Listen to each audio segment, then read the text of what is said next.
Com as principais notícias do Brasil e do mundo.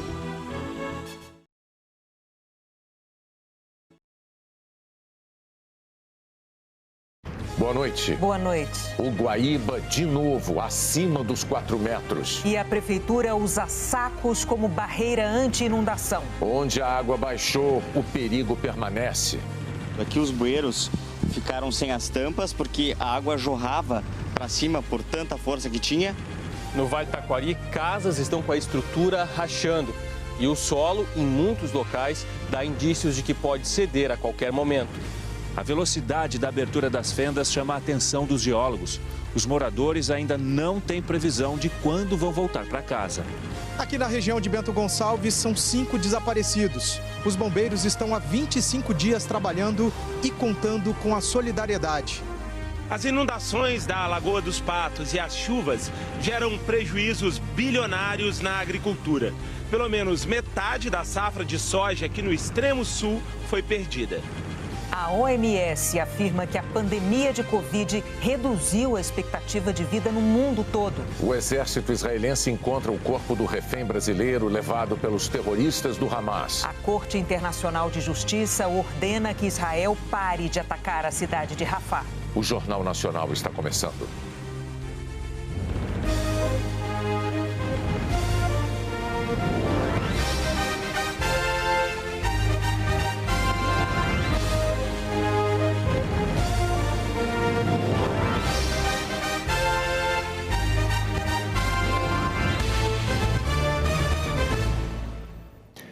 A chuva no Rio Grande do Sul fez o nível do Guaíba passar dos 4 metros de novo.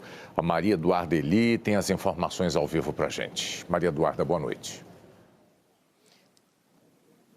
Boa noite, Bonner. Boa noite a todos. O número de mortes confirmadas aqui no Rio Grande do Sul se manteve de ontem para hoje. São 163 vítimas. 63 pessoas seguem desaparecidas e mais de 645 mil estão fora de casa.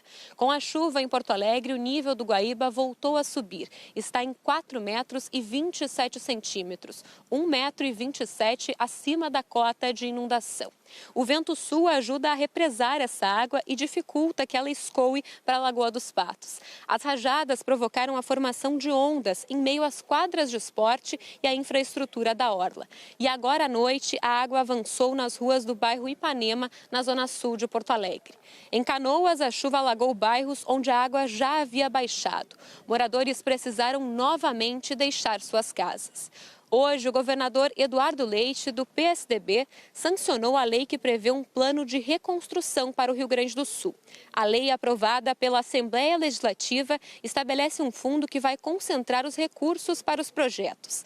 Ao lado do ministro Paulo Pimenta, que comanda a Secretaria Federal de Reconstrução, Eduardo Leite disse que a lei vai permitir mais transparência à distribuição de verbas. Nós estamos na zona norte de Porto Alegre. Essa é a Avenida Assis Brasil, que dá acesso à BR-290, a Freeway. Mas a partir deste ponto, a água já toma conta da pista. Apenas veículos maiores estão passando. Para permitir o acesso de todos os veículos, a Prefeitura de Porto Alegre está colocando brita e asfalto para elevar um trecho de mais de 300 metros.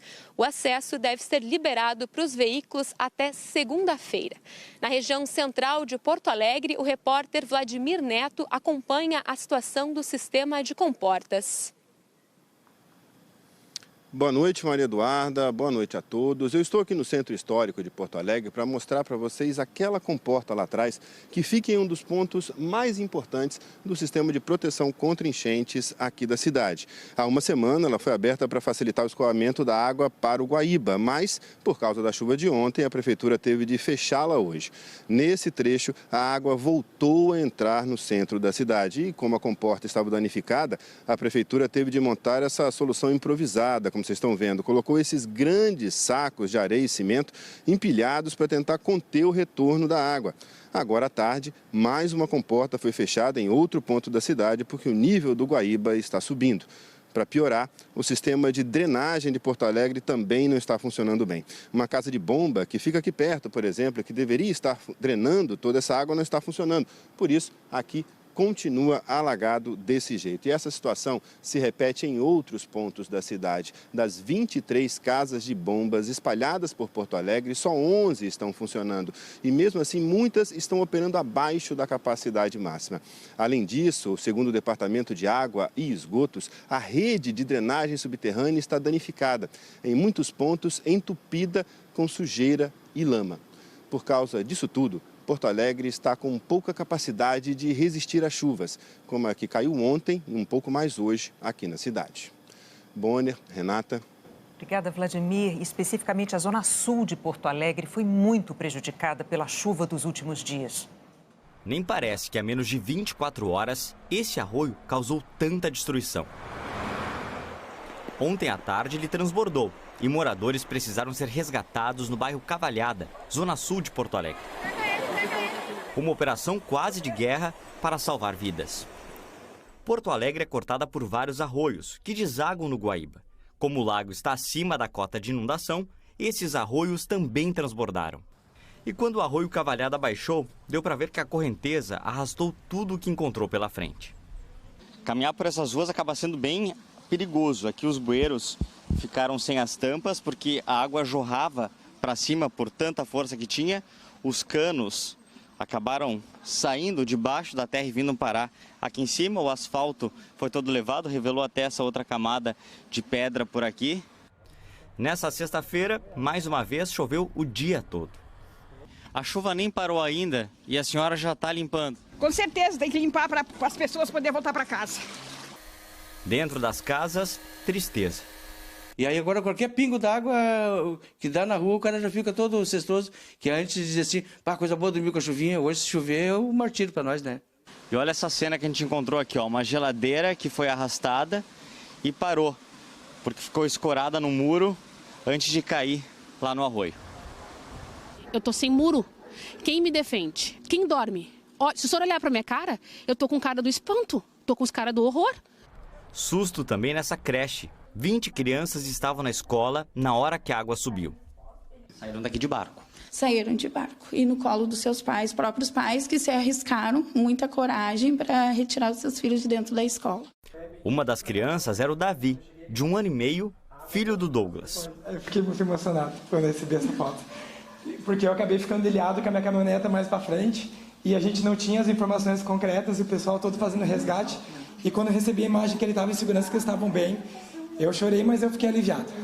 No bairro Lami, no extremo sul de Porto Alegre, a água voltou a invadir as ruas. O vento muito forte fez o rio formar ondas que ameaçavam derrubar os muros das residências. Muitas casas aqui já estão sem ninguém morando.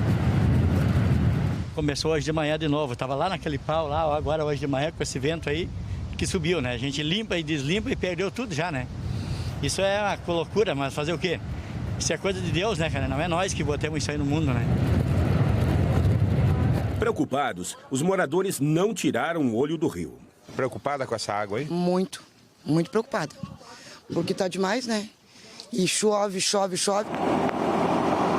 Depois da chuvarada de ontem, que bloqueou ruas e interrompeu a passagem sobre pontes, hoje foi dia de reconstrução. Numa das principais avenidas de acesso ao bairro Restinga, um dos mais populosos da capital gaúcha, caminhões despejavam toneladas de pedras e terra para consertar a pista levada pela correnteza.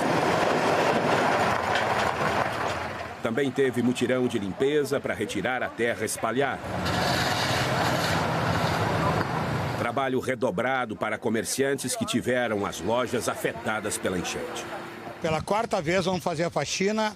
A natureza vem, estraga, a gente volta e assim a gente vai lutando e mantendo aí o nosso negócio. As bocas de lobo estão tudo entupidas, não limparam e elas estão retornando, como tu pode ver, estão retornando ela. Ontem a gente fez, nós moradores, fizemos uma limpeza geral, tu pode ver lá, ó. Até agora nós estamos fazendo limpeza com lava-jato e tudo, tá todo mundo fazendo. A ameaça de deslizamentos fez a Defesa Civil retirar moradores de um bairro de Cruzeiro do Sul, no Vale do Taquari. São rachaduras no asfalto, nas paredes e muros. Na escola estadual apareceu uma trinca na sala de aula. Por causa do risco de deslizamento do Morro Toca dos Corvos, A Defesa Civil decidiu esvaziar 6 ruas do centro da cidade. Com essas rachaduras em 60 residências, né, a gente removeu essa pessoa precaução. O terreno estava rompendo. Na terça-feira para quarta-feira, essa área começou a ampliar. Ou seja, não estava chovendo e o terreno estava sob tensão, estava tensionado e estava formando novas fendas no colégio da cidade. E isso nos preocupou demais, apavorou. 300 pessoas tiveram de sair dos imóveis. A maioria encontrou abrigo com parentes. Outra parte foi para o ginásio da cidade. Parte do morro já tinha uma fenda há anos, que piorou com a chuva. Enxergaram um potencial risco e avisaram nós, né? 11 e pouca da noite ontem, e a gente evacuou na hora. O Christopher estava se organizando para deixar a casa com o pai. Veio o pedido ontem à noite, né, para todo mundo se retirar. A gente está com uma família já desalojada na nossa casa, devido que eles perderam a casa na enchente já. Então a gente conseguiu alocar essa família. Era 1 da manhã já, não conseguimos lugar para eu e para o meu pai. À tarde, técnicos da Secretaria Estadual do Meio Ambiente fizeram uma vistoria na área, acompanhados de geólogos. Além de aumentar os riscos, a chuva ainda pode atrapalhar a volta dos moradores para casa. Isso porque os técnicos precisam de pelo menos 3 dias seguidos sem chuva para fazer uma nova análise do deslocamento do solo.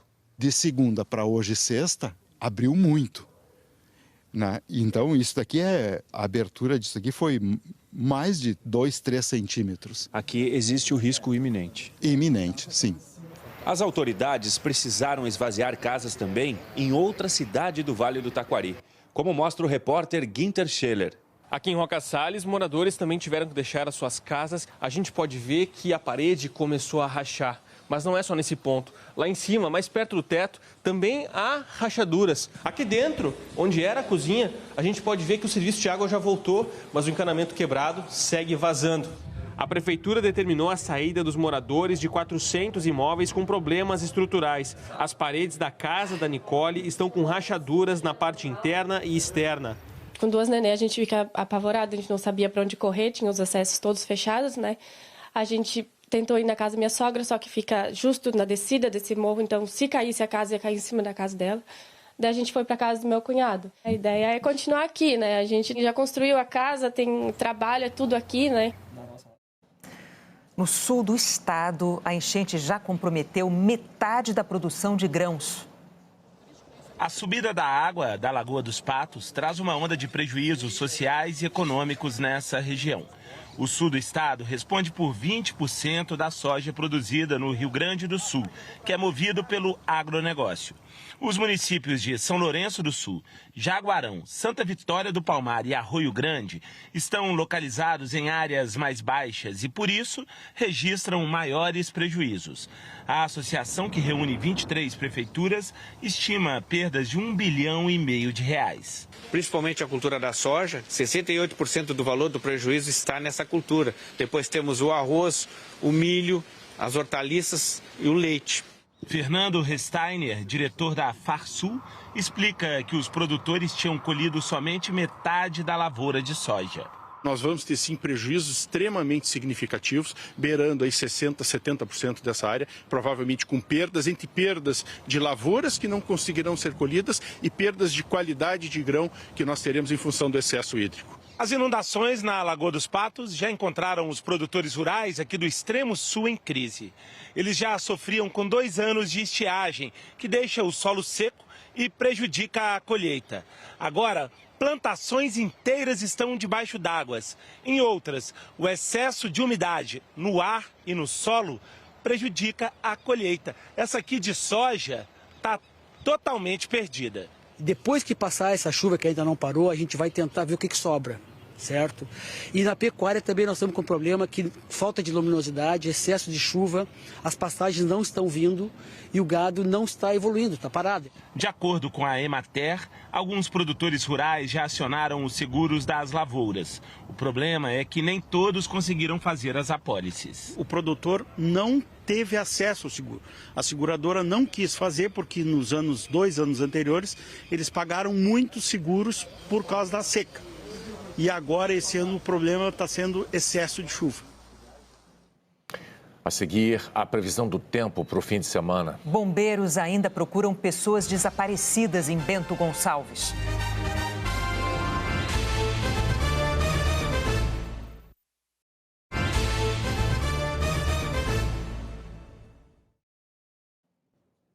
Cinco pessoas ainda estão desaparecidas na região de Bento Gonçalves, na Serra Gaúcha, há 25 dias. O rasgo no meio do morro levou mata e tudo o que tinha pela frente. Nem o trilho por onde passava o trem resistiu a tanto peso com a terra descendo. Esse é um dos maiores deslizamentos de Bento Gonçalves, na Serra Gaúcha. Fica na zona rural, perto do distrito de Faria Lemos. São montanhas e mais montanhas de terra, madeira, pedra. Tudo isso aqui engoliu boa parte da comunidade Imaculada Conceição. Os bombeiros fazem os trabalhos de busca aqui de 3 desaparecidos. É um trabalho tão difícil e perigoso que o tempo todo ficam os militares posicionados aqui só para observar esse paredão de onde veio toda essa terra. Qualquer movimentação do solo, todo mundo tem que sair daqui. Nós temos áreas com entulho, de difícil acesso, de difícil passagem, questão climática que também prejudica muitas ações, mas as equipes seguem firmes, ninguém fica para trás, nós vamos seguir trabalhando até que sejam encontradas todas as pessoas desaparecidas. Outras 2 pessoas também são procuradas perto de Veranópolis. Já são 25 dias de trabalhos conjunto dos bombeiros, Brigada Militar, Defesa Civil e outros profissionais de todo o canto do país para ajudar o Rio Grande do Sul. Perto da área de buscas foi montado este posto de comando, onde os profissionais se reúnem e buscam forças. Hoje, no fim da tarde, a Priscila chegou molhada. Não foi difícil de resolver. O QG da operação de buscas tem roupas doadas pela população para quem está trabalhando. A gente estava de capa, mas foi uma chuva de vento, então a gente não, molhamos da mesma forma, mesmo com a capa. E aí a gente chega aqui, tem muitas roupas, doações, as pessoas aqui incríveis, e eu quero agradecer por essa doação, que a gente não esperava isso. Sair de Minas Gerais despreparada, sem roupa, sem nada, na correria, e aí chega aqui e tem tudo. O João é gaúcho, mas mora no Rio de Janeiro. Faz parte das equipes do Departamento de Recursos Minerais do Rio. No dia da enchente, estava de férias na casa da mãe dele, em Porto Alegre. E a água levou a mala com todas as roupas dele. Esse blusão que eu estou, peguei aqui, nessa doação aqui desse pessoal maravilhoso, as meias que eu estou usando também. O João se juntou à equipe dele do Rio para ajudar quem precisa na terra onde nasceu. Para ele, para Priscila e tantos outros, ainda tem muito trabalho pela frente. Bem agasalhados, graças à solidariedade de um país inteiro.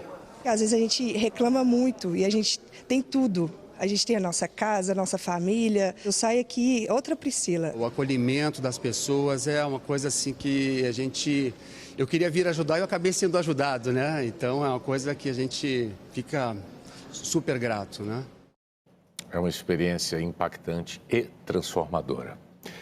No estado brasileiro, que tem a maior proporção de idosos, os voluntários têm um olhar especial para os mais velhos.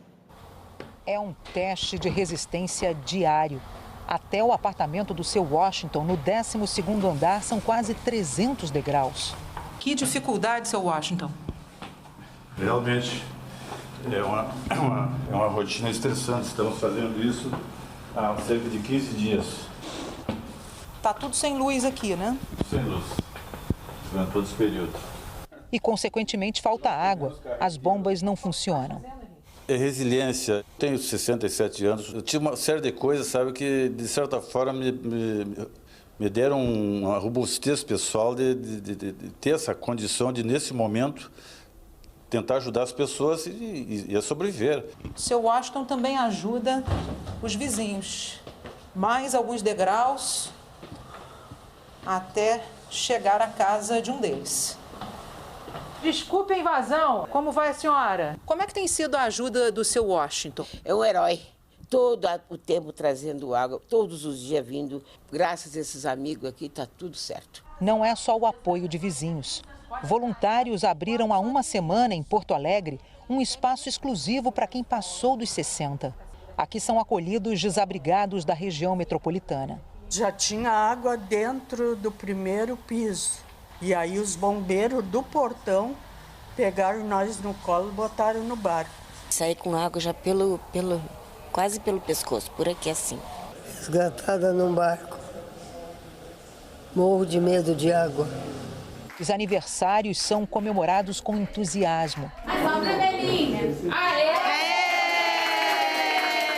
Aqui eu tô quentinho, tomo banho quentinho, almoço, janto. As camas foram cedidas por um asilo. A alimentação vem de uma cozinha comunitária. As roupas são lavadas num hospital. 100 voluntários se revezam.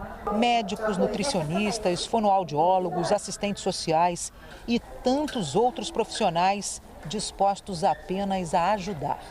A dona Odete já conseguiu sair da cama. Tá bem? Tá faceira? Vão sair daqui muito melhor do que quando elas chegaram. Até porque para sair daqui a gente tem que conhecer o lugar para onde elas vão, mandar a equipe de voluntários para limpar, organizar doação de móveis para que de fato esses idosos possam sair daqui por uma condição melhor. Mais feliz que quando eu estava na minha casa. Muito melhor. Hora da previsão do tempo para amanhã em todo o país. Eliana, boa noite.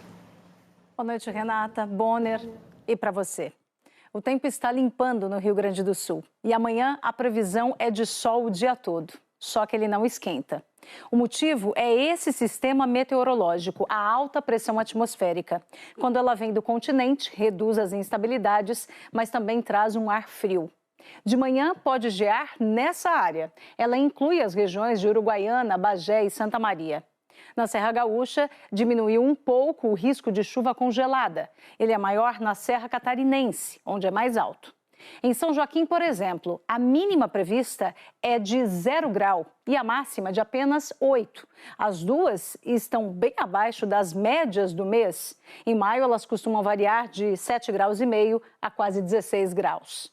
E nem à tarde vai fazer calor no sul, principalmente nessa parte azul. Em Porto Alegre, os termômetros devem parar nos 14 graus, em Pelotas, 15. Nos tons de amarelo e laranja, 20, 21 graus. É o caso de cidades no Vale do Itajaí e na divisa do Paraná com São Paulo. E essa onda de frio vai atingir grande parte do país. A capital paulista pode registrar a mesma temperatura de Florianópolis, 18 graus. Em Campo Grande, 20, em Cuiabá e Rio Branco, 25. São mais de 5 graus abaixo da média.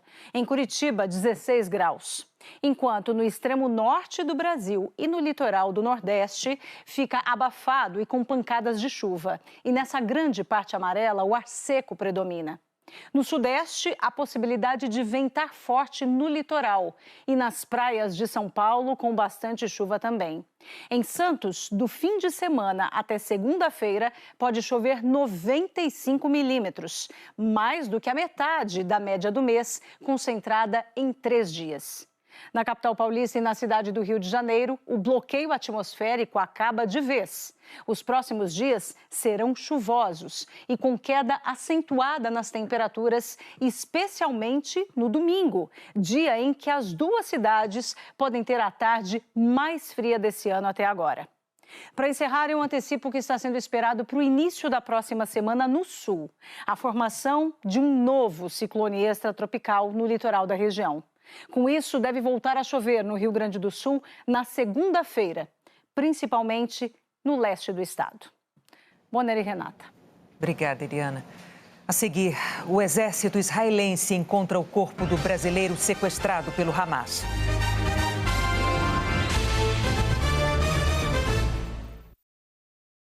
O israelense confirmou e lamentou a morte do brasileiro Michel Nisenbaum, que tinha sido sequestrado pelo grupo terrorista Hamas.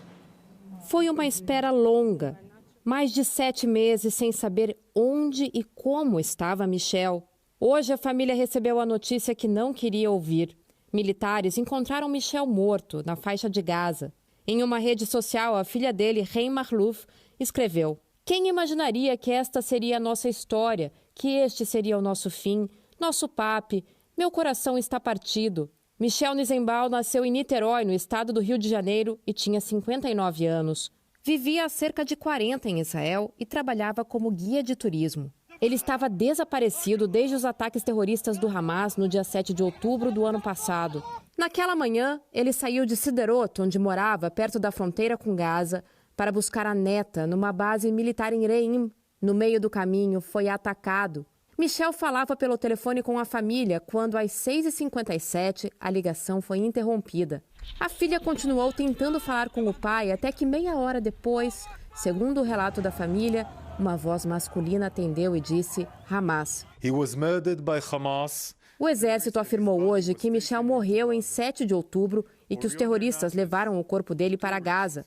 Em entrevista ao Jornal Nacional, o porta-voz das Forças Armadas explicou o que se sabe sobre aquele dia. Tudo indica que o Michel saiu da casa dele quando já estavam sendo lançados foguetes em direção ao território israelense. Então o Michel saiu em direção à neta dele para poder tirar a neta daquela base que poderia ser atingida pelos terroristas do Hamas.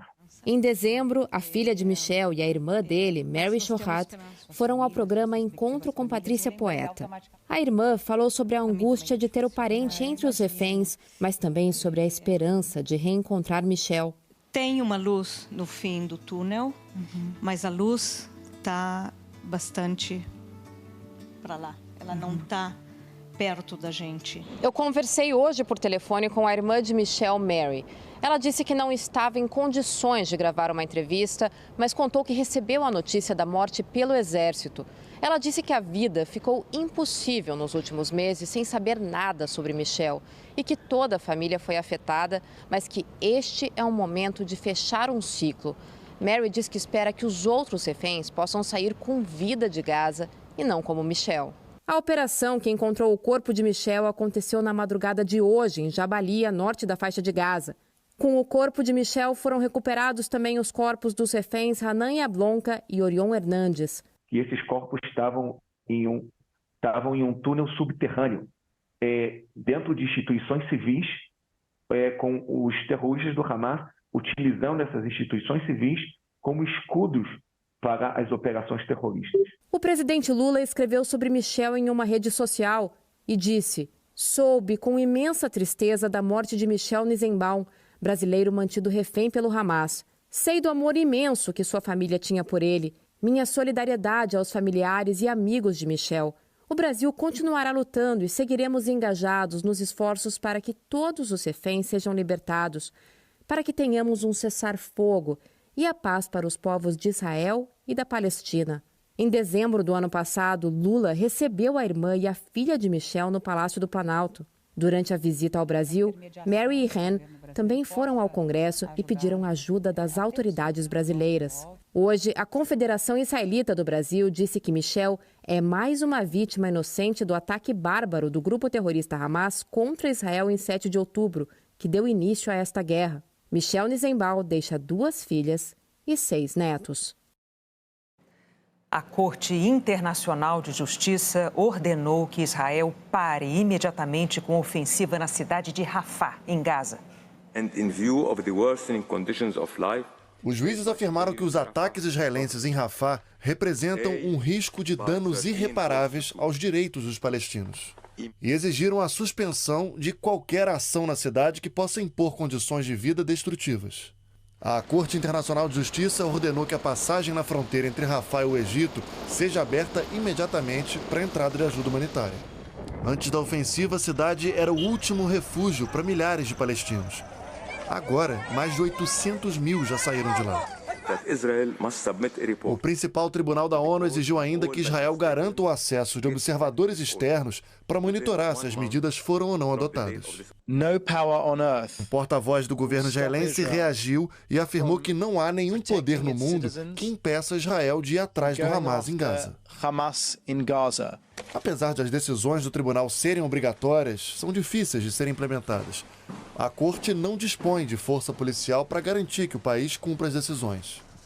Além disso, as medidas precisam de aprovação do Conselho de Segurança da ONU, onde os Estados Unidos, aliados de Israel, têm poder de veto. Mas são decisões que têm peso político e diplomático. A Corte Internacional de Justiça colocou mais pressão sobre Israel e, por tabela, sobre os grandes aliados do primeiro-ministro Benjamin Netanyahu, como o governo americano, esse país aqui, o Reino Unido, e a União Europeia também. A gente vai ter que escolher entre o nosso apoio às instituições internacionais do Estado de Direito ou o nosso apoio a Israel, disse o chefe da diplomacia do Bloco Europeu. A Autoridade Palestina e países árabes saudaram as decisões da Corte. As medidas anunciadas hoje são parte de um caso mais amplo em que a África do Sul acusa Israel de genocídio contra o povo palestino. O governo israelense nega. Pelo segundo dia seguido, a China fez exercícios militares em volta de Taiwan. O governo chinês declarou que o objetivo dessas manobras era testar a habilidade do exército de tomar o poder na ilha. Em Taiwan, milhares de manifestantes protestaram contra a operação e contra partidos de oposição acusados de apoiarem a China. Um deslizamento de terra matou dezenas de pessoas em Papua Nova Guiné. Equipes ainda buscam os corpos dos desaparecidos. O deslizamento soterrou 50 casas num vilarejo a 600 quilômetros da capital. Moradores dizem que mais de 300 pessoas morreram. Eram 3 horas da manhã e a maioria estava dormindo. Pouco mais de 4 anos depois de ter declarado a Covid uma pandemia, a Organização Mundial da Saúde revelou o impacto da doença na expectativa de vida no planeta. A Covid deixou marcas na Fabiana. Em 2021, ela passou 132 dias na UTI, entubada. Resistiu, mas teve sequelas na audição, na voz e na coordenação motora. O período foi muito difícil, mas a minha força de vontade foi muito grande. Graças a Deus, hoje, depois de muito esforço, eu consegui passar. Não 100%, jamais vai ser. Assim como a Fabiana, a pandemia comprometeu a parte neuropsicológica de muita gente. Na Rede SAR, em Brasília, 30% dos pacientes estão na reabilitação.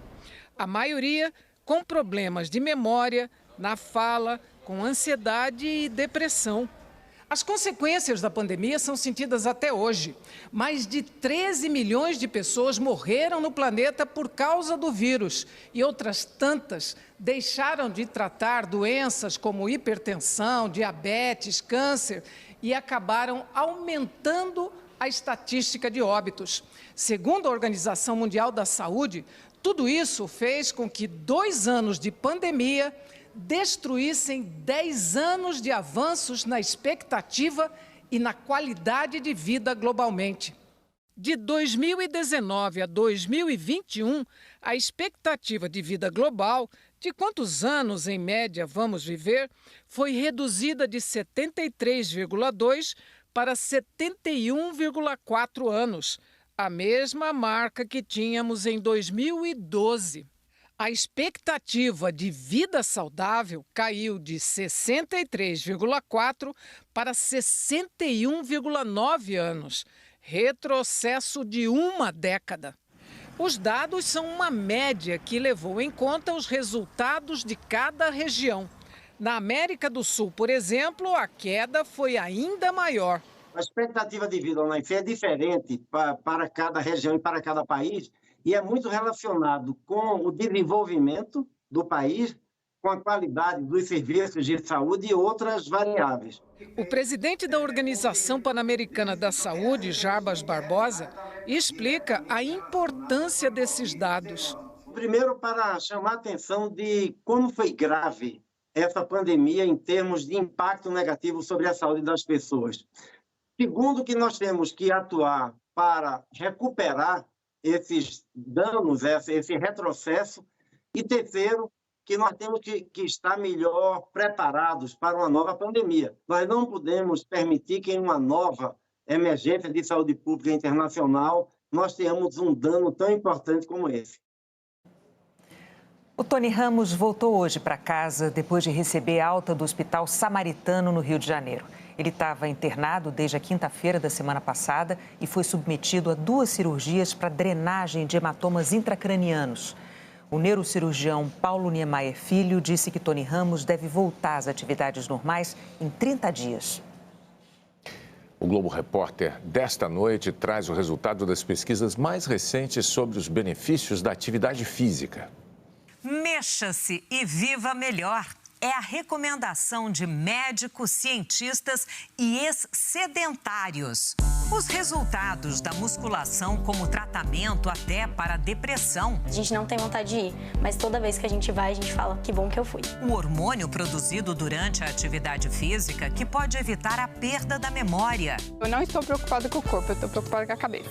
Pesquisadores compararam os benefícios da dança e da corrida. Nossa, você suou, né? Nossa, demais.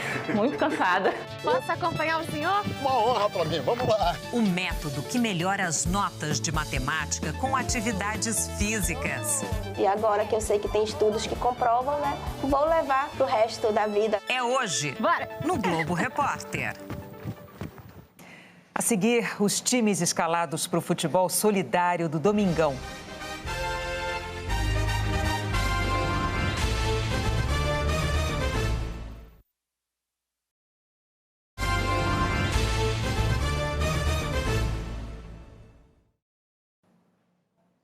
O Brasil conquistou mais 3 medalhas no Mundial de Atletismo Paralímpico. Há 14 anos, Thiago Paulino viveu emoções diferentes. No mesmo dia em que sofreu um acidente de moto e perdeu parte da perna esquerda, descobriu que seria pai pela primeira vez. Dentro do hospital, tinha acabado de perder a perna, descobri que ia ser pai, então foi uma mistura assim de sentimento, mas ali eu parei de ver as dificuldades, comecei a ver, né, o que a vida tinha para mim dali para frente. Ele virou atleta, ficou muito mais forte. De hoje eu peso 150 quilos, só para você ter uma noção, acho que eu dobrei de peso praticamente. O Thiago Paulino é bicampeão mundial no arremesso de peso, mas nos últimos anos perdeu a hegemonia para um adversário que tem tirado o sono dele. O iraniano Yassin Khosravi derrotou o brasileiro hoje e também se tornou bicampeão mundial entre atletas que competem sentados. Pior que não dá nem para ficar bravo com ele, que ele é muito gente boa. A prata do Thiago foi uma das 3 medalhas conquistadas pelo Brasil no penúltimo dia do Mundial de Atletismo. Agora tá 2-2, né? 2 pro Brasil, 2 ouro pro Irã, e aí a gente vai decidir na Paralimpíada agora. O Brasil segue na segunda colocação no quadro de medalhas com 18 ouros, já que a entidade que comanda o atletismo paralímpico internacional negou o recurso do Comitê da Malásia e confirmou o ouro de Samuel Conceição nos 400 metros para deficientes intelectuais. Os times Esperança e União estão escalados para o futebol solidário no Domingão. A partida beneficente vai arrecadar e incentivar doações para as vítimas das enchentes no Rio Grande do Sul. Quando me ligaram, eu não posso faltar. Eu estou há 2 anos sem jogar, mas vou ter que ir para esse jogo, né?